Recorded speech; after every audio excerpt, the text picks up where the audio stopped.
ये कहानी है 4 मोमबत्तियों की। रात का समय था। चारों ओर गुप्त अंधेरा छाया हुआ था। केवल एक ही कमरे में रोशनी थी। वहाँ 4 मोमबत्तियाँ जल रही थीं। चारों मोमबत्तियाँ एकांत देख आपस में बातें करने लगी।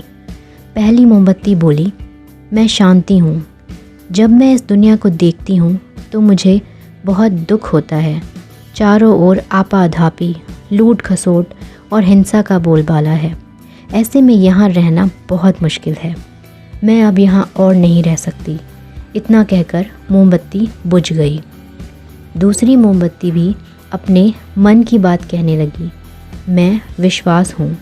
मुझे लगता है कि झूठ, धोखा, फरेब, बेईमानी मेरा वजूद ख़त्म करते जा रहे हैं। ये जगह अब मेरे लायक नहीं रही। मैं भी जा रही हूँ। इतना कहकर दूसरी मोमबत्ती भी बुझ गई। तीसरी मोमबत्ती भी दुखी थी।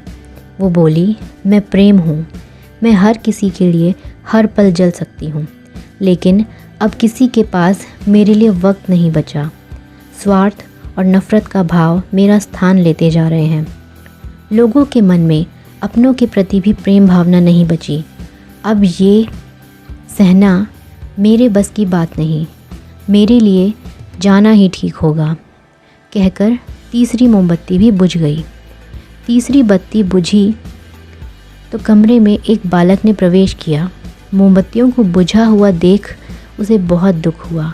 उसकी आंखों से आंसू बहने लगे। दुखी मन से वो बोला, इस तरह बीच में ही मेरे जीवन में अंधेरा कर कैसे जा सकती हो तुम? तुम्हें तो अंत तक पूरा जलना था, लेकिन तुमने मेरा साथ छोड़ दिया। अब मैं क्या करूँगा?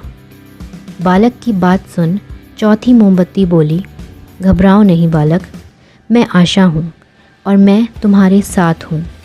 जब तक मैं जल रही हूँ, तुम मेरी लौ से दूसरी मोमबत्तियों को जला सकते हो। चौथी मोमबत्ती की बात सुनकर बालक की हिम्मत बंधी। उसने आशा के साथ शांति, विश्वास और प्रेम को फिर से प्रकाशित कर लिया। दोस्तों, जीवन में समय एक सा नहीं रहता। कभी उजाला रहता है तो कभी अंधेरा। जब जीवन में अंधेरा आए, मन अशांत हो जाए, विश्वास डगमगाने लगे और दुनिया पराई लगने लगे, तब आशा का दीपक जला लेना। जब तक आशा का दीपक जलता रहेगा, जीवन में कभी अंधेरा नहीं होगा। आशा के दम पर जीवन में सब कुछ पाया जा सकता है। इसीलिए आशा का साथ कभी मत छोड़ना।